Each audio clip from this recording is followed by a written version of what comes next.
Let's start. Sorry for the delay. So I posted one assignment on Backpack. It's based on the 2 lectures that we had so far. It's on wireless. Just 5 questions. The deadline is 1 week from. Okay. That's one thing. And today we will wrap up the physical layer part of wireless. Then we do 1 layer above, then we look at the MAC layer. So before I do the wrap-up lecture, if you have any questions from the last 2 lectures, anything that you haven't understood, right? So that I will talk about that first, and then do a very quick wrap-up. This is not going to be the long one. So it's all clear. So I can ask you questions also, right? So this is a fully recap. I'm not going to teach anything new in this wrap-up. So overall, we saw that we use radio waves to carry data bits. We have data bits 1s and 0s and series of these, and you take these bits. And these are not radio waves. Your data is not radio wave, right? What we call radio wave, it's an analog signal, and it has certain sets of frequencies, and you decide upon which frequency you want to operate on. Once you decide that, this will become the carrier of your data, right? So your data will, in a way, sit on top of this radio waves, and your waves will carry the data.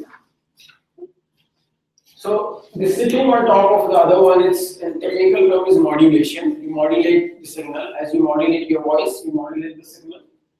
Right? And the single carrier modulation techniques are ASK, FSK, PSK, QAM. And multi-carrier modulation techniques is OFDM. So now let me ask you a question. What is the difference between single carrier and multi-carrier modulation?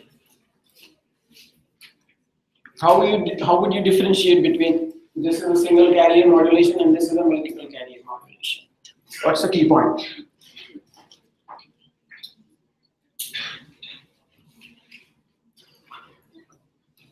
Since all of you, so nobody had any question at the beginning, right? Everything is clear, so I can actually pick up anybody.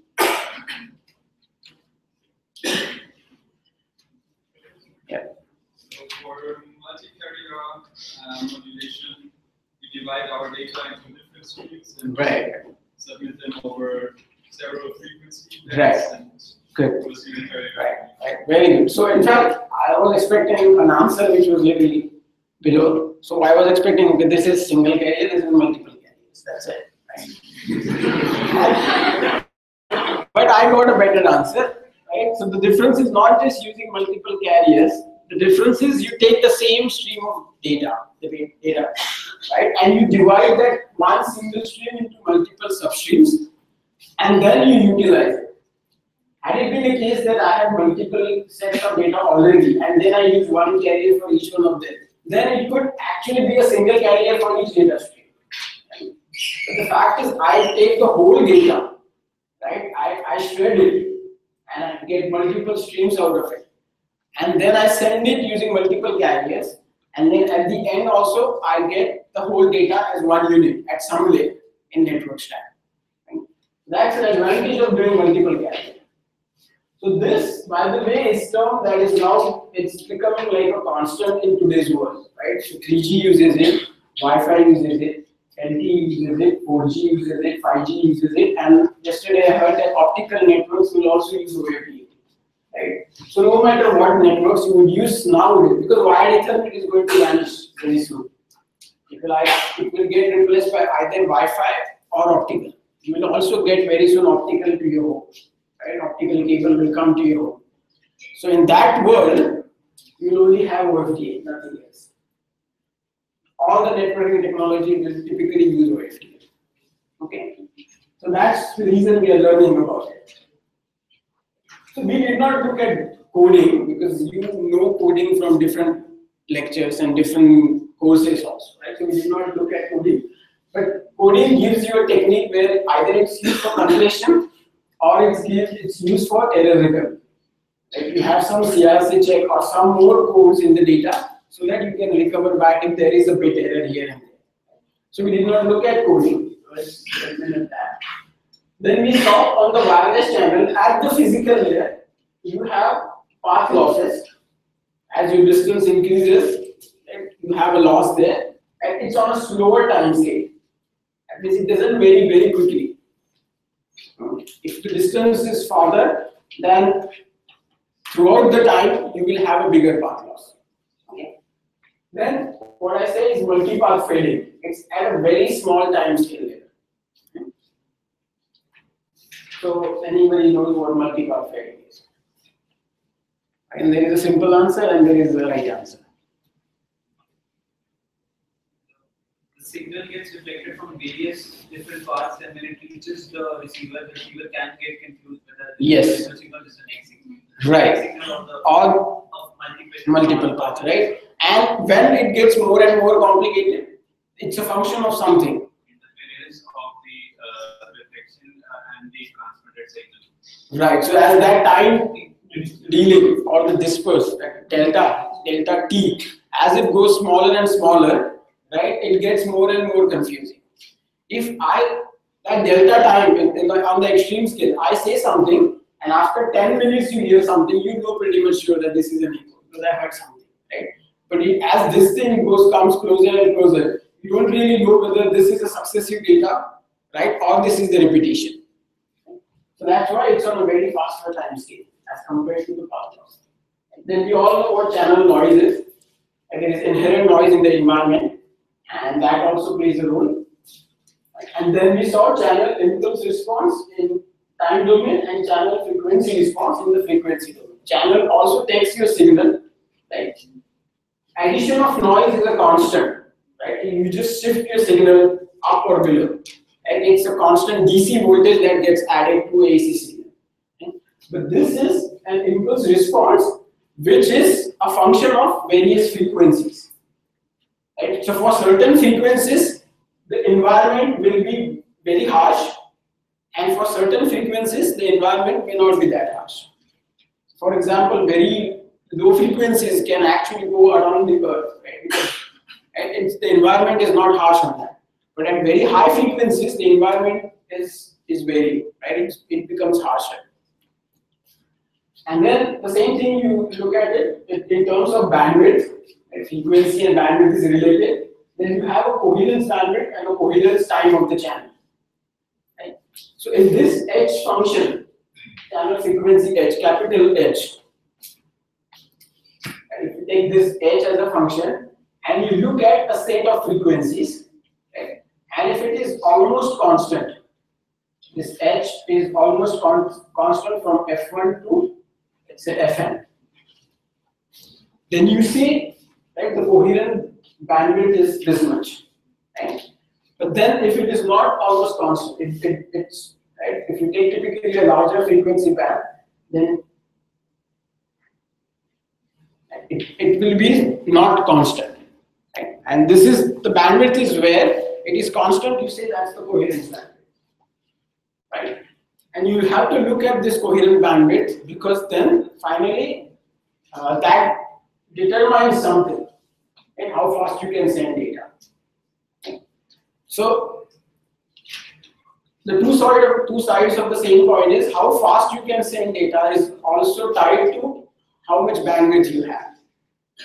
Right? So in time domain, I say how fast I can send, and in frequency domain, I say how much bandwidth I have. Right? I am saying one and the same thing. So once you internalize this concept, that time domain says this, but in the frequency domain, right, the question is worded like this. Then you understand how fast you can send the data. Right? There is no magic. If I want to send more data in the same time, I should get more bandwidth. So Shannon's channel capacity formula is there for wireless.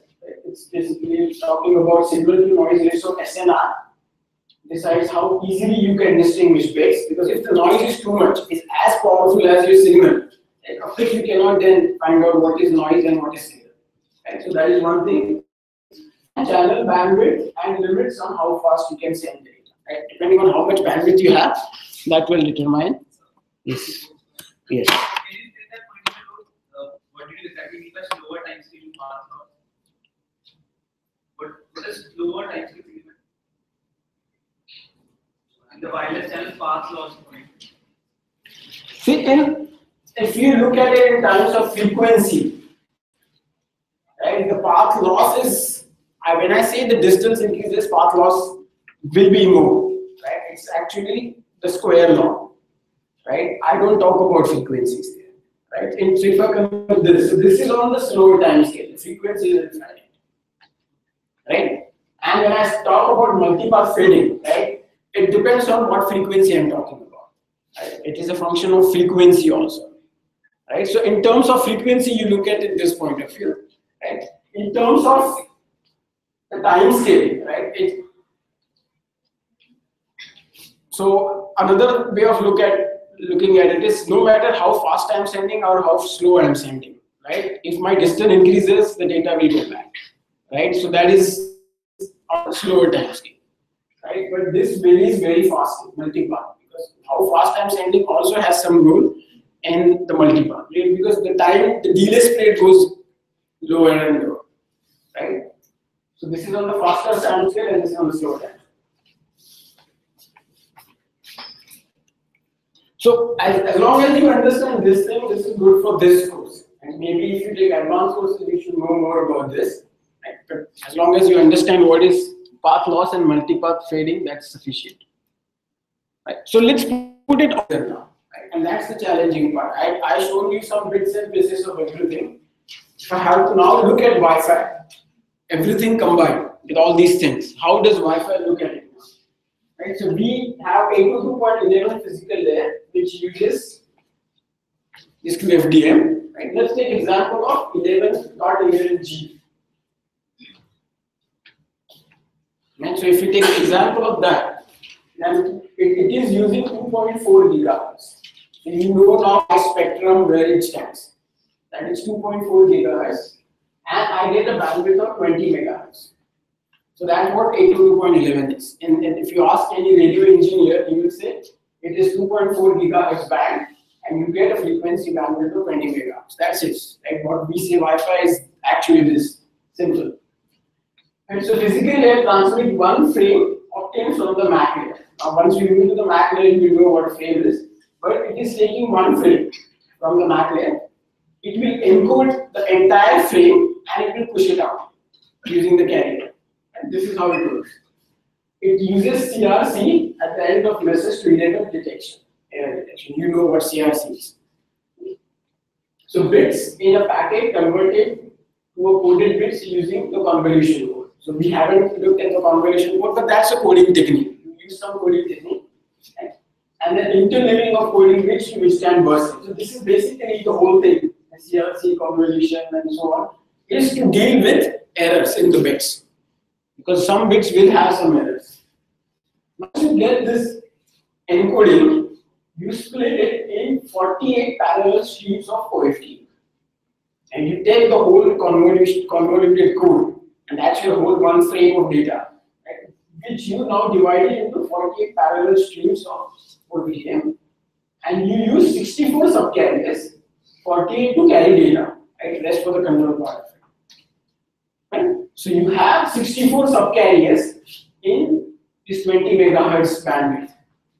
Right? So now you can find out what will be the separation between each subcarrier. And so you have these 64 things. These are your subcarriers. You divide data into this, and then with each subcarrier stream, bits are grouped into symbols based on the modulation scheme used and whichever. And then what would be the next step?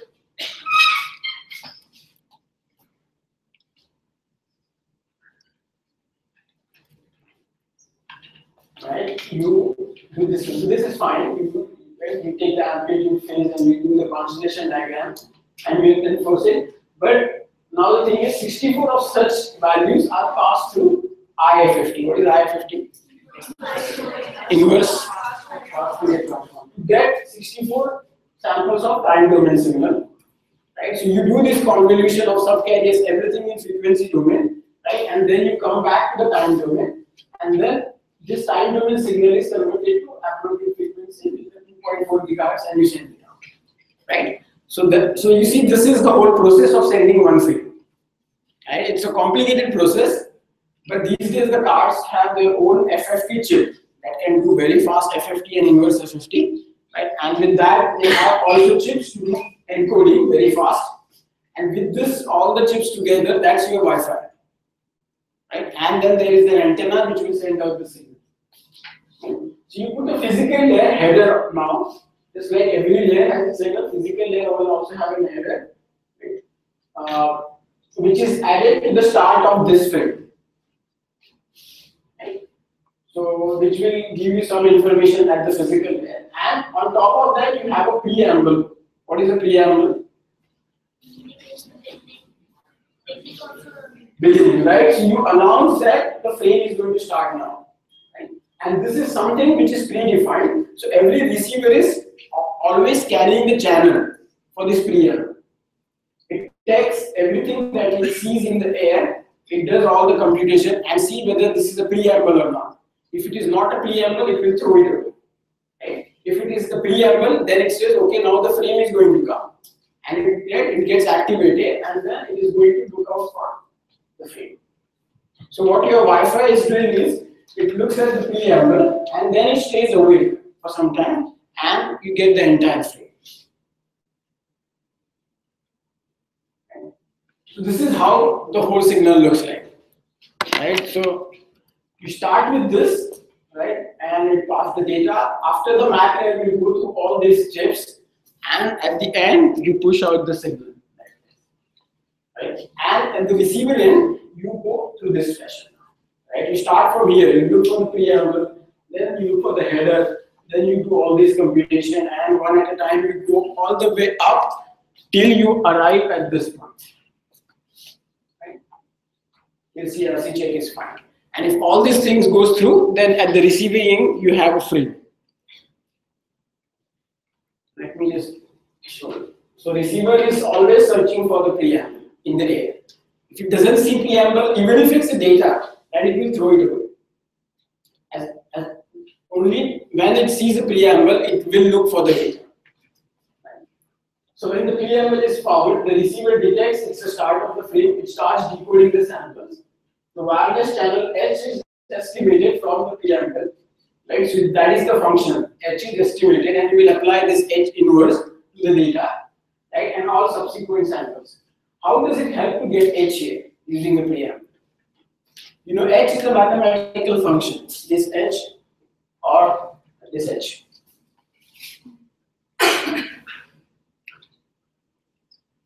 Can you tell me what is, so preamble not only gives you this, but it also gives you H. What is so special about preamble that you use it for H?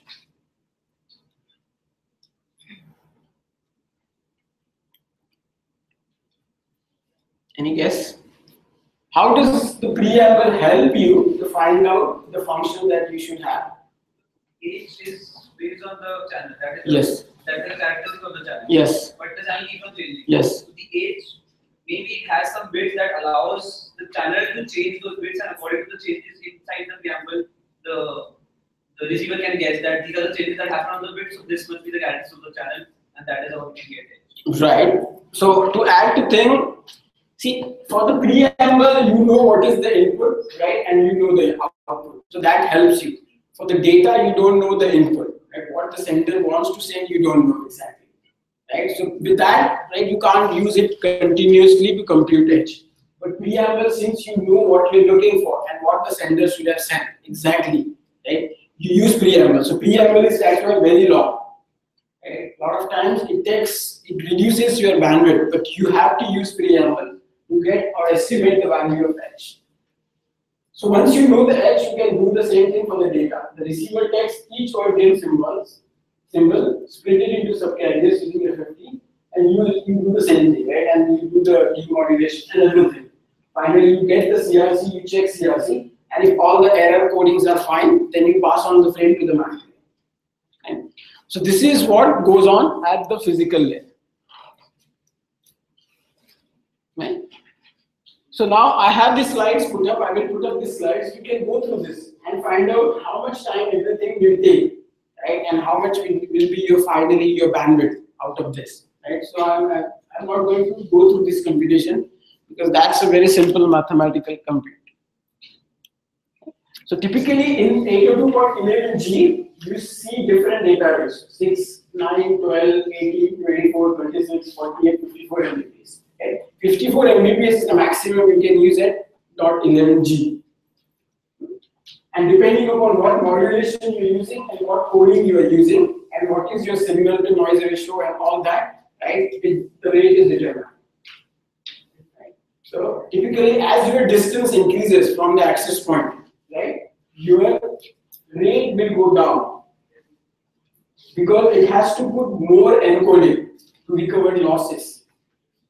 Right? If you have to do lots of more complex CRC checks, that means you get more redundancy, right? And then you can recover the data. As you come closer to the access point, your data rate will get better and better. Right? And you go all the way to 54 Mbps. So this is how 802.11g does the modulation and all that, and depending upon which modulation it is using and which coding, you get the data rate.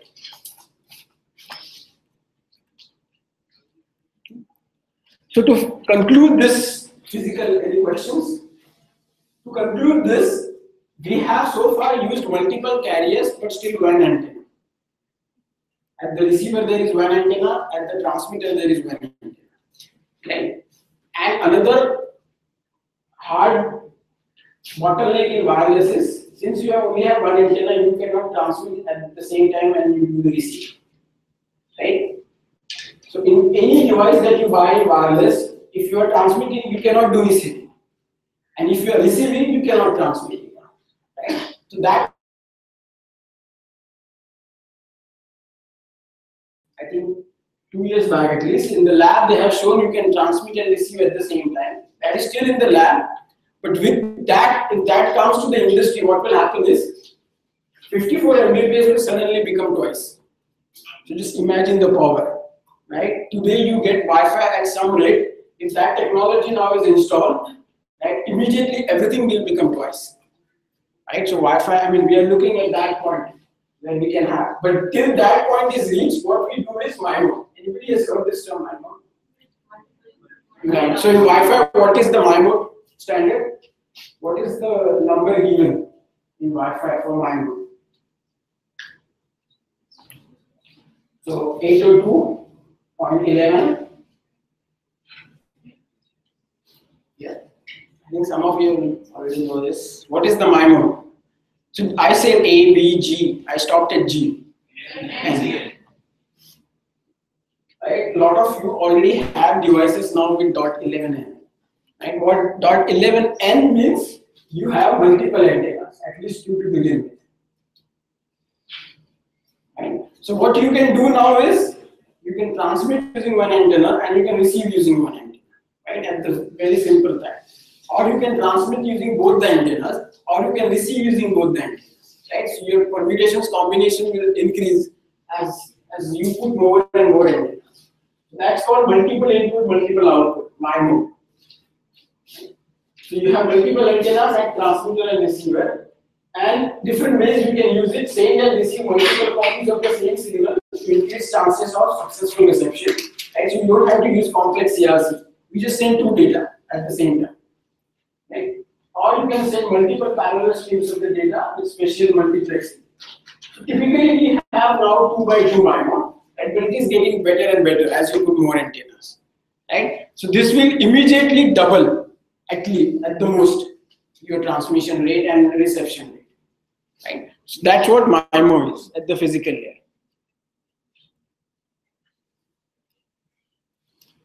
Okay. Any questions about our physical layer? Right. After this, we will go into the MAC layer.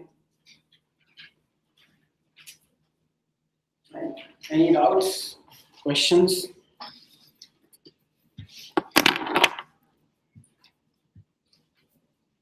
So your assignment is online on Backpack. Right. So you should be able to do that assignment now.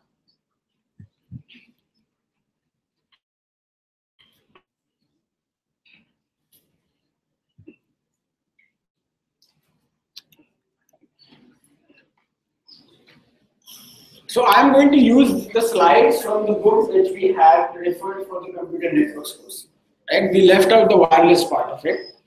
So we will start with the Wi-Fi there, and then we will go one layer above. Right? We start with MAC layer, then we look at the routing layer, and then we will actually start looking at actual routing in terms of this. So let me see. So we looked at frame. What do we call something which is at the network layer? This is the original. So I have frame here. What do you call it here? Data. And then segment.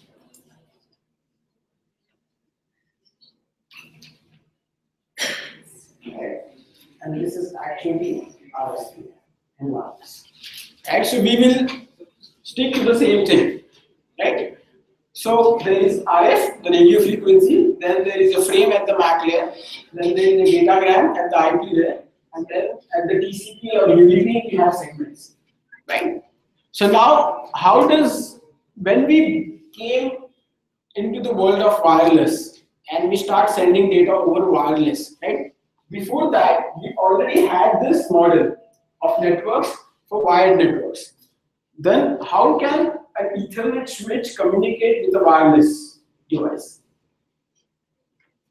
Right? The big question is, we have an Ethernet switch here, which is there in all the racks, and we have an access point here. Now, how do they communicate with each other? Or if you send data over a router, if you remember the symbol, right? You send this data from one router to another router, and now you have an access point here. Right? What happens to that data now? Right? The data can come over wire here, but what happens after this one? Right? What will change? We have already changed the physical layer. Should we change the MAC layer? Do you remember what is a MAC layer?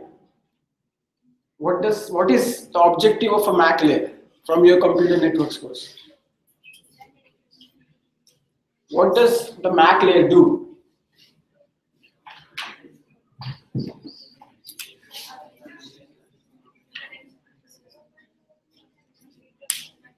What does MAC layer do?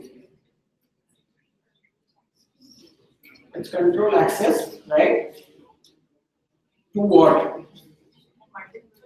For multiple people, right? So it controls access when multiple nodes are interested in transmitting. An example, do you remember the example that we carried throughout the lectures there in computer networks? Right, so I am talking, right, and we have some protocol. Right? If you want to talk, you follow some protocol and then we share this medium.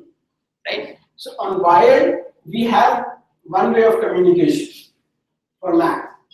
Right? How does we coordinate access to the medium in wired?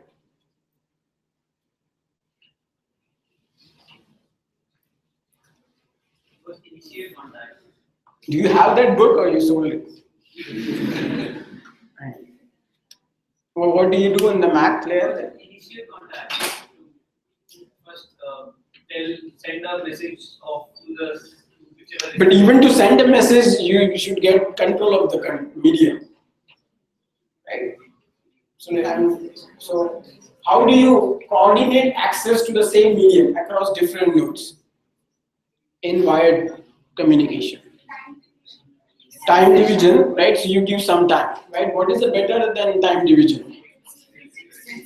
Frequency division, time division, same. It's not better, right? What is better than TDMA and FDMA? Collisions. Somebody says collision. What happens with collisions? Right? You back off. Okay. So, or there is another way is passing the tokens. Right? It's the same way of doing it. You pass the tokens, or you have collisions. Right? Can we use the same algorithm in wireless? See, wireless, you don't have a cable. How would you, can you use the same protocol there in wireless? That's the question. See, if you don't need a separate protocol, right, I'm not interested to come up with a new protocol just for the sake of it, because it is wireless. If I can use the same protocol, I will take the same MAC layer from the wire, I compile it, put it on the access point, that's it. Right? I have wireless network. I have changed the physical layer. I have to change physical layer because I'm not sending electrons. I am sending radio frequency. So I cannot use the same physical layer for sure. Right? But can I reuse the MAC layer? Right? The question is, let's not answer it now because that's the whole topic. The question is, if I can use the same MAC layer, I would actually be interested in doing that because then I have the same MAC layer on my router and switches on access points. Right? But for some reason, if I cannot use it, then what should I change in that MAC layer so that I can use it on the access points? Right? So that's the question.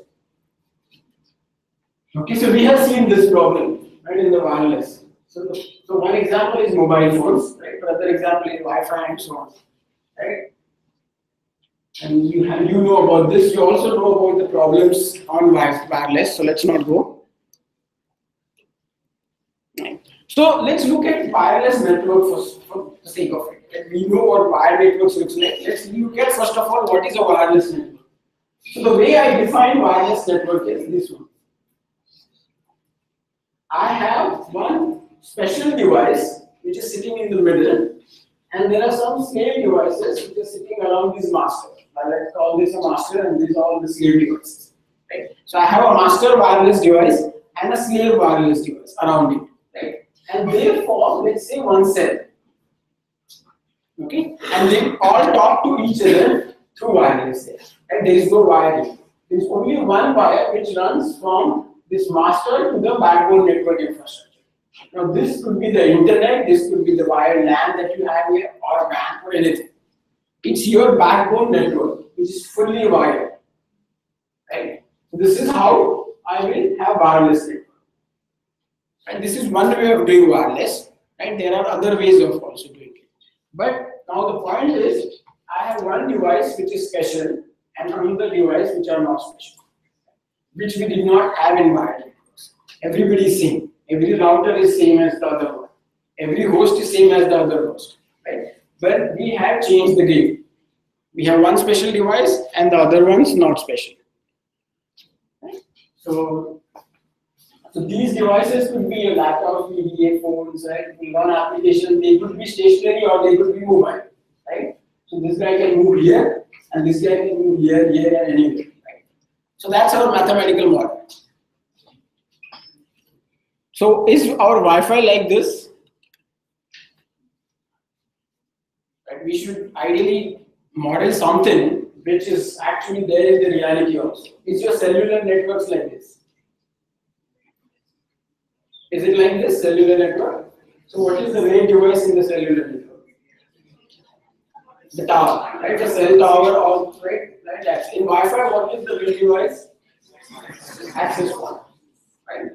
So this is how. In Bluetooth, what is this device?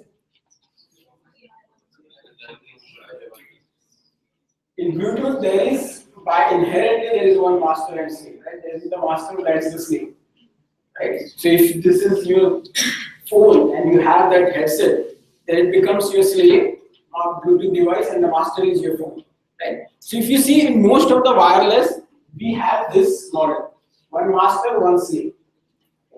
So this is how we will see wireless, right? We typically call this in general as a base station. It can be a cell phone tower, it could be a Bluetooth master device, it could be a Wi-Fi access points, right? There are different names, but right, for the sake of it, we call everybody which is a master as a base station. That's your base station, and these are the nodes around you, right? So this could be cell phone tower, access points, and so on.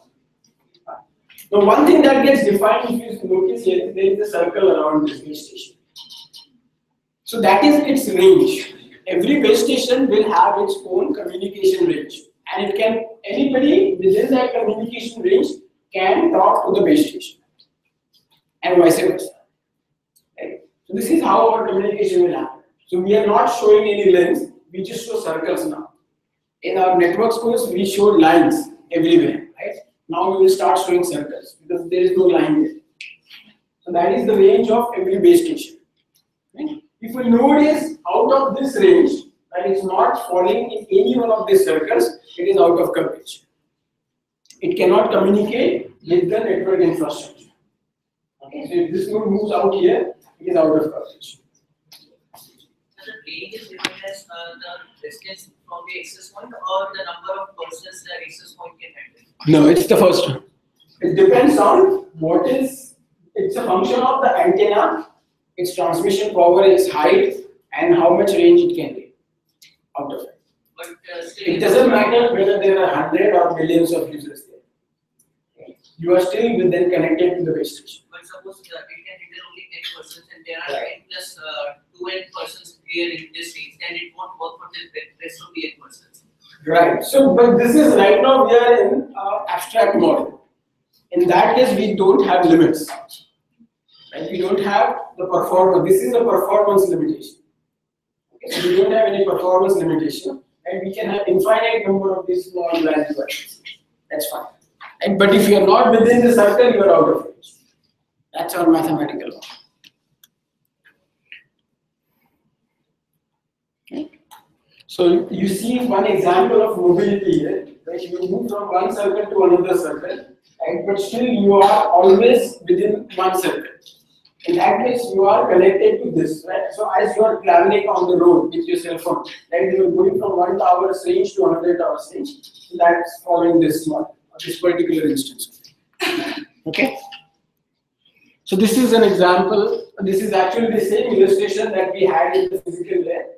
But at MAC layer, if you look at these protocols, what you see is like 2G and 3G are here. They're operating at these rates. Now it's far better than this one, right? Yeah, this one. But this is what it is. Then you have the 802.11, which is indoor, right? And using these frequencies. And then you have something which we say 802.11 P2P, peer-to-peer, which is at the other extreme. So we say this is infrastructure mode, or what you today call it hotspot. Hotspot mode. Right? You know hotspot, what is creation of a hotspot, right? But technical term for 802.11 is it's an infrastructure. So you put together an infrastructure of all these master or base station, and you create an entire Wi-Fi infrastructure here. Right? And so every node gets connected to the base station, and it sends data to the base station. Base station will send the data over wire. It will go to the internet. Right? And if it wants to go to the another wireless device, it will come through like this. What is happening within this network is all something that you know, and you know the routing protocols, distance vector and link state. Right? You know those routing protocols. We'll touch upon this in wireless also. So far, this is what it will go internal within this bit. What is the another type of wireless network? This is infrastructure. But if you don't have infrastructure, what do you do? Ad hoc. So you have another way of doing it is ad hoc. What is different between ad hoc and infrastructure?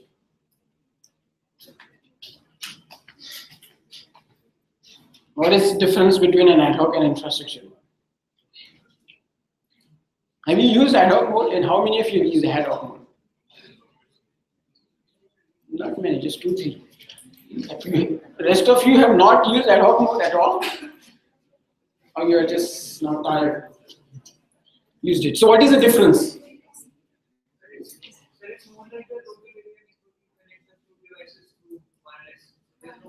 There is no master, right? So in that network, this is not there. This is not there, right? So there is no master node. So that means there is no slave node. Everybody is what we say peer to peer, and it's all the same level. So that's an ad hoc mode. So the reason it's called ad hoc because the word we are not putting any infrastructure in place. We just started ad hoc in an ad hoc manner, right? So that's why it's called ad hoc mode, right? So that is how it looks like. As you start putting devices, right, they will discover which other nodes are around and they will communicate, but they don't have a single controlling authority telling them what to do. Right? So now you see the circles like this. Right? Every node has its own circle, and as long as you have a fully connected circles, right, overlapping circles, you have a network. If a node does not fall in any one of other nodes' range, this is disconnected. Right? So this is a disconnected. So you can draw a graph around this and it will look something like this. Questions between these ad hoc and this one? What is the range now master is defined? I mean for the whole laptop showing. Mm-hmm. Again, the range will be limited to this or this particular laptop's circumference or Right. way to combine. Right. Good question. So what happens is this is one circle with one laptop, right? You just keep drawing the circles. So this node can communicate with this node. Right? Let me call this A and B. Right? Can A communicate with C? The question is now, if I want to make it more specific, can A communicate with C? If A transmits a frame, will C receive it? If A transmits a frame, right, this frame, will C receive that frame? Right, so that's the question. If in the infrastructure mode,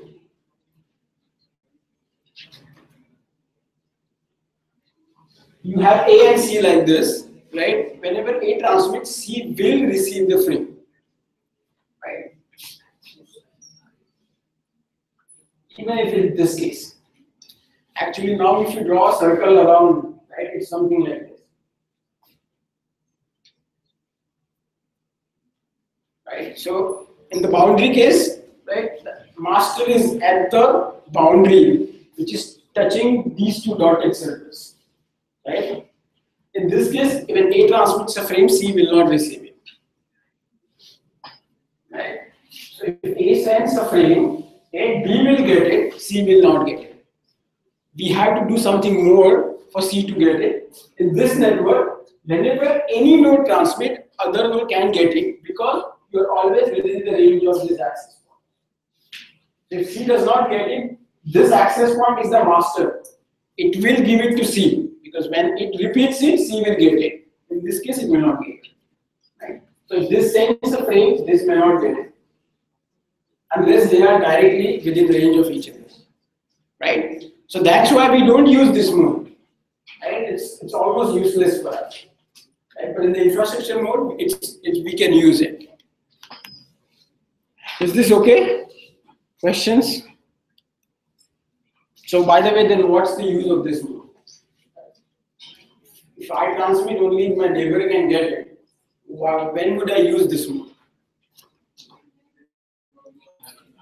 Doubt. Okay, so before doubt, the question is, when will we use this mode?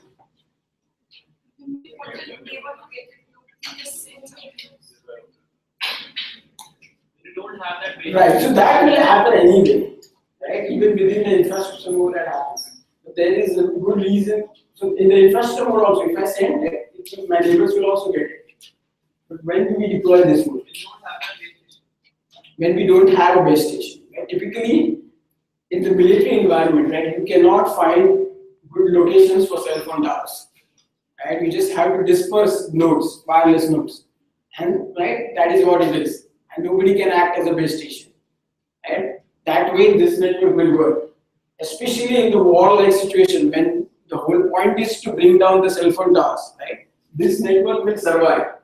But the base station network will not survive. You bring down the base station, your network is down. I cannot bring down anything. Right? Everybody is the same.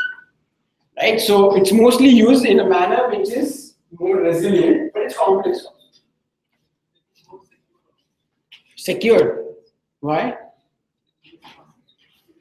No, there is security-wise, it's not any more secure.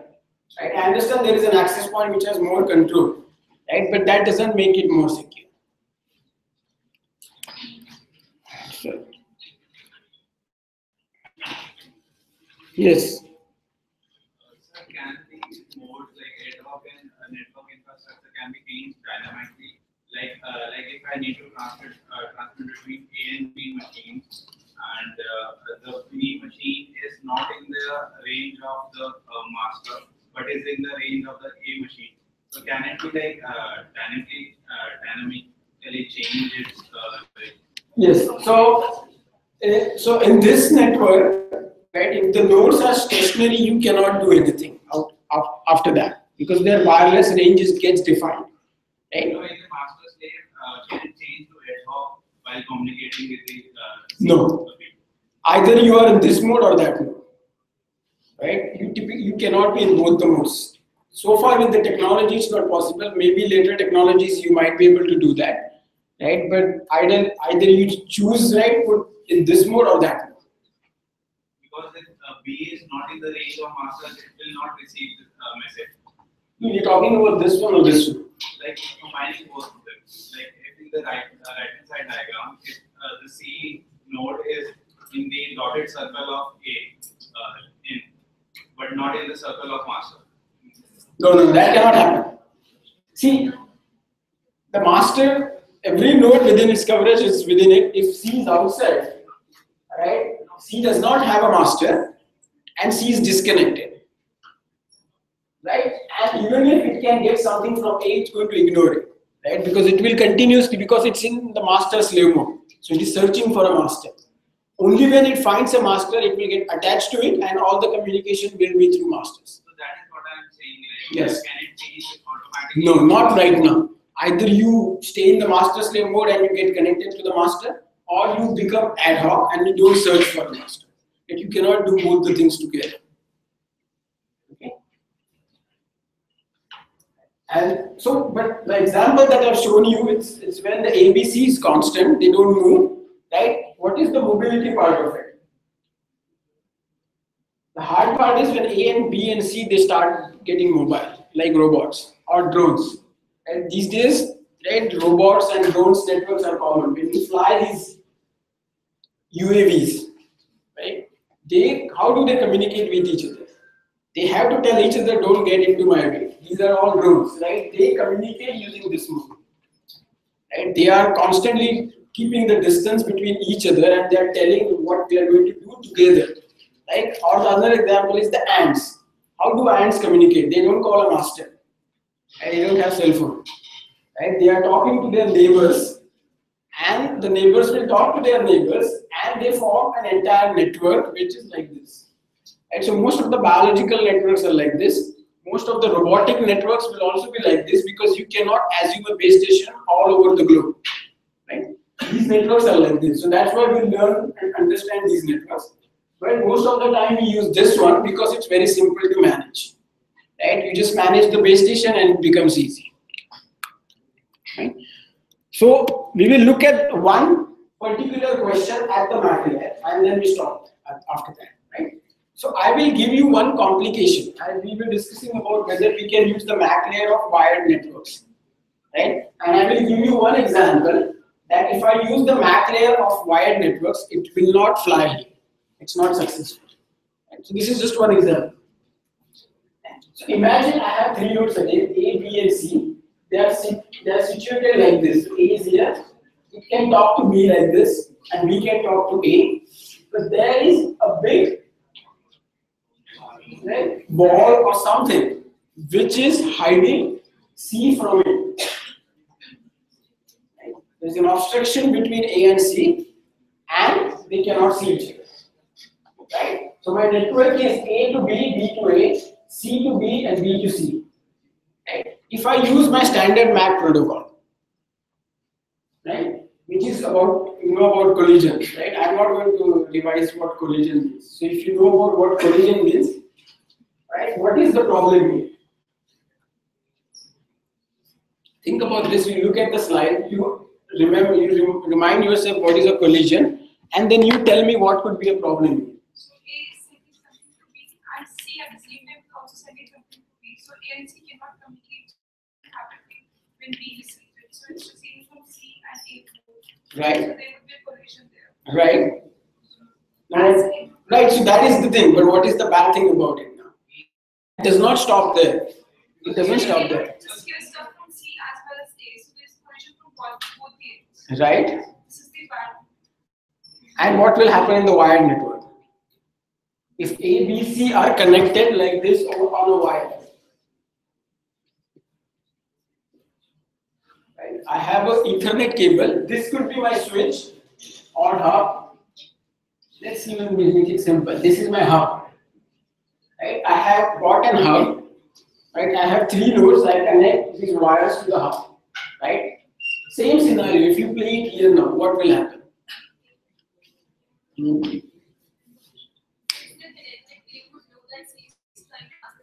Right. Right. Right. So the collision will be learned by A also and C also. If you remember, right, hub is basically something like this ring, right? And if the two frames collide, they get, right, they are garbage, right? And this circulates, this garbage actually flows through the entire hub. And you receive it and everybody else will receive it, and they know there is a collision and they will stop transmission. Right? What we say a back off. They stop transmission. Right? We don't have this luxury in wireless. So A and C both want to talk to B. Right? They are interested in talking to B. They want that medium, so they transmit something, right? And they send it to B. C also sends to B. Right? But A and C are not directly connected like this. So when the collision starts happening, right, B will understand there is a collision, and it will keep throwing that data because it's all garbage, right? A and C are not going to stop. It's like two friends sitting, one here on your left, one on the right, and they keep talking to you at the same time. Right? They don't keep quiet, and you in the middle, you can't hear each other, but these two guys don't know that that's happening. How does B tell now? B is listening in that mode. It cannot transmit at that time. And this B is right now listening. It is getting garbage, right? But it can't transmit because it has to listen. Right? So in that case, our MAC protocol of the hubs and switches and the whole wired world, if we take it as it is here, right, we already saw one problem. And this is not going to work. This is called a hidden terminal problem. A and C are hidden from each other. They don't see each other. Okay? Right? So if you see now the signal strength, like A signal strength is almost 0 at C, and C signal strength is almost 0 at A, but at B there is the good signal strength. So the SNR value is good. So B can hear A and C, but if they say one at a time, if they both transmit at the same time, this becomes noise for this one, and this becomes noise for the other one, right? And that's a problem. So now we have to start and change our MAC protocol, and we cannot use the same MAC protocol. What would be your solution for this? If you are a designer of this protocol and you are given this situation, what would you change so that your MAC protocol will work? We need to inform the OCSC that stops it. When would it inform? We need to decide when. Like, But at this point, B doesn't know that A also C also wants to talk to him. Right? How does B know who wants to talk to him? Right? If that is also through communication only. But that communication cannot take place until B says something. Right? So how would B know that A wants to talk and C also wants to talk? So maybe from the beginning, right? If anybody has done this protocols in classes, I don't want the students to say the answers. Right. But then it's a problem. See, what will happen? So the solution is A request B that I want to transmit. Right? What if C also requests? But both of them request at the same time, just like this. He cannot even hear there is a request. It's a garbage. Right? if your acknowledge is not accepted, then you wait for certain amount of time. What is that certain? That has to be random, right? That's where you can bring a randomness so that they don't make the same mistake again and again. Because if they send a request at the same time, B does not get that request, either of these, right? So B does not respond back. So A and C will send the request again, but if they send exactly again at the same time, then you have to break this problem there, so you can put randomness into them. So when the protocol that you are suggesting is A sends a request, if it hears back a reply saying you transmit, go ahead, it will do the transmission like in walkie-talkie. Right? You get a permission, other one acknowledges, you send. If you don't get a reply back from B, go ahead. You have to wait some random amount of time and then you try it again. And you can increase that random back off as you get more and more losses. Right? So that's a protocol, and that's one version of this protocol is being used in Wi-Fi. Right? But this will happen all the time. I already showed you this example. Right? You want to directly talk to C. For some reason, it cannot happen. Same thing here. And this will happen in ad hoc mode also. Right? Because this is its circle, this is its circle, this is its circle. Right? So Wi-Fi, as you see, has some complications that it does not have a common medium. So not everybody can hear each other, and because of that, we have to change your medium access control. Right? Yes. So let's ask. You can ask the question, and then we stop. B acknowledges that he wants to communicate with A, and then B acknowledges the communication, they accept that communication, they start communicating, and in between C now puts a request in. C now puts a request into B. Good question. So B will also have to. What happens? The scenario is A sends a request, B replies back, and now C puts a question. How would you deal with this? Or do you have to deal with this? C will also get a reply from B saying it is allowed A to transmit. So C will shut up at that point for some time. But that will affect some packet of A. That duration that A was sending, and C asked the question. At that point, they would have questions. No. So let's play it out. A sends a request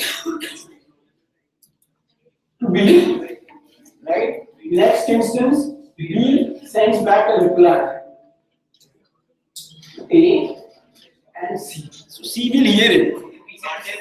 C does not have to do anything more. When B says something, C gets it anyway. But C is not there when B sends that value. So if it's not there, then it's a different question. Right? Now that can happen. Right? But in the regular scenario where they are not moving, you decide who all is there and they are not going to move. Let's see the protocol. In that case, C will also get it, and C will not go because it has heard the reply saying A will transmit. Right? So it will keep quiet, right? So that, and so when A and B's communication is over, right? B might say something that A is done. At that point, C can put up a request. Of course, you can say that the C was not there at that time and suddenly came. And there is a collision, you back off and you start it again. So, just the starting and the end of our going to see. Like when A says that there is a request, B replies later that request hasn't accepted, and that gets goes to A.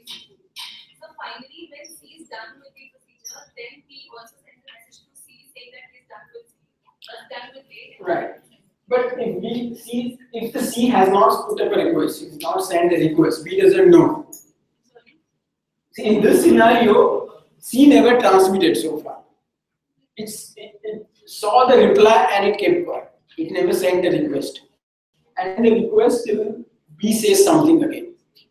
Right? So when B says, I have received all the data from A in the way of acknowledgement. Like you know what data acknowledgement is. When B acknowledges A, that I have received your data. At that point, C will know that acknowledgement means the data transmission is over. Right. So that's the good thing about wireless is if B is transmitting to A, C will also get that message because it's within the range. No, not the other. Then C will send the request to B. Right? And B will follow the same protocol and reply back and C will start transmitting. And for the whole duration now, A will not transmit. Right? So we modified the MAC protocol and I will explain you the MAC protocol in detail very soon. So, considering the case when C comes afterwards, Yes. It just starts it sends the request to B and Yes. it's not right. Right. So B will just discard the packet and what will See, happen if in that? now the scenario is that C's message can collide. It can collide with the reply, it can collide with the data. Right? If it collides with the data, then what will happen is A's data is lost. Right? B will not send back an acknowledgement, then A will be transferred because of the timeout. And C's request message has not gone. Right? It's not heard back the reply. So it will do a random backup. Right? And it will retry. But between that retry, in between if he is B saying something, it will then not transfer. So until this point, I have a row C, for example. Yes. I have a row C as is the C. Okay, so let's not the security and the adversary model right now. I just have a C which I have randomly send out a request and I will just Right. This is a very simple case of jamming. Right? And you can do jamming in wireless anyone. That's the problem with wireless, right? Once you start jamming, so C is basically selectively jamming the wireless signal. And that can happen.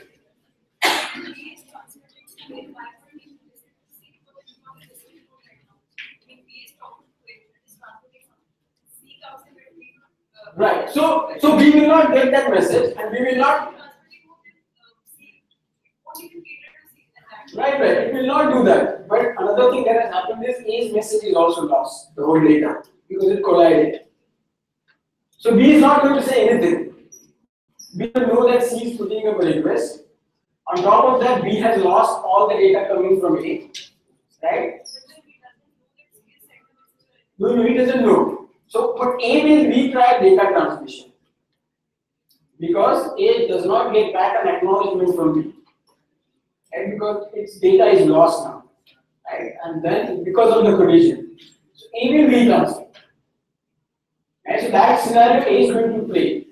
And if B sees acknowledgement, sends the acknowledgement, C will get that acknowledgement. So B doesn't know it and B is not going to communicate anything with C so far. So what if A is done the transmission with B and again after it has done its transmission with B, both A and C sends a request to talk to B and again B chooses A.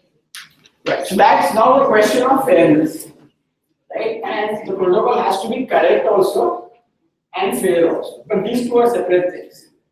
If you want the protocol to be fair, then you take turns. So B should be fair with A and C. But that doesn't have to be. It can be unfair and you can always select A. So there is some kind of priority that if Yes. selected A will go. Usually it's about you employ some of the methods like the priorities in terms of put up requests, how many requests you have put up so far, how much data A has transmitted. And it's a function of that. Just like you have scheduling algorithm, this is also in a way a scheduling. So, thank you for the question. If A and B are already transmitting and then A and C again tries to communicate with B, they do the random back off. So the one which has the random time limit less than the other, won't that be getting the priority? Right, and that's what happened in wireless. Some of your laptops are good in Wi-Fi, and some laptops are not so good in Wi-Fi. Right? Every manufacturer does something with it. Yes. See, these days you can even change the entire driver, and you do that, you can do that. Right? It's just that you have to invest that much time. You get a wireless card, you download the driver, you rewire it, right? You change the constant, and you will get maximum priority. Right? And you can do that, and that's what hackers do. That's what hackers do. Other questions, or we stop here? Yes.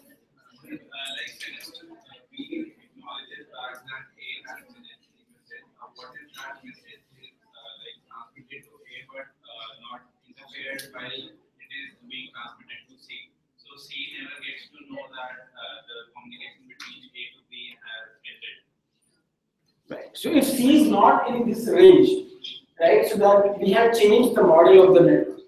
So what is like B C is in the range of B. Yes, and it's both ways. Yeah. Right? And there are no losses. Let's assume there are no losses. Right? In that scenario, this is the protocol. If there is a loss, then the protocol will change. Okay. So far we have assumed it's bidirectional, right? That's why two values, and there are no losses because of that distance. Okay. Questions? We will come back to this. I just introduce you the problem. We'll talk about this problem and MAC protocol in detail next class. Okay. So you have an assignment due.